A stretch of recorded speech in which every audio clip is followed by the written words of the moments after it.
In this Windy Bridge mini case study, you'll see how an IAQ team responded to elevated VOC levels in a classroom.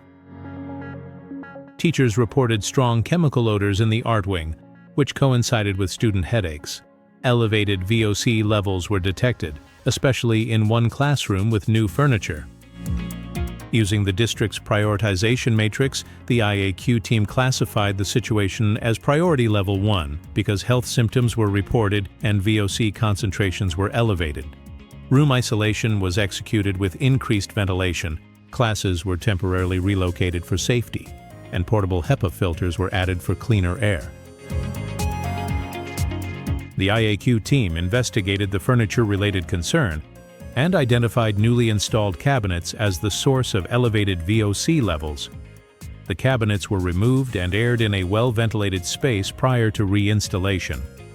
Following reinstallation, VOC levels returned to normal within 48 hours. This case highlights the importance of rapid assessment, prioritization, and source control. Addressing the root cause and reducing exposure quickly can prevent health impacts and minimize disruptions to learning.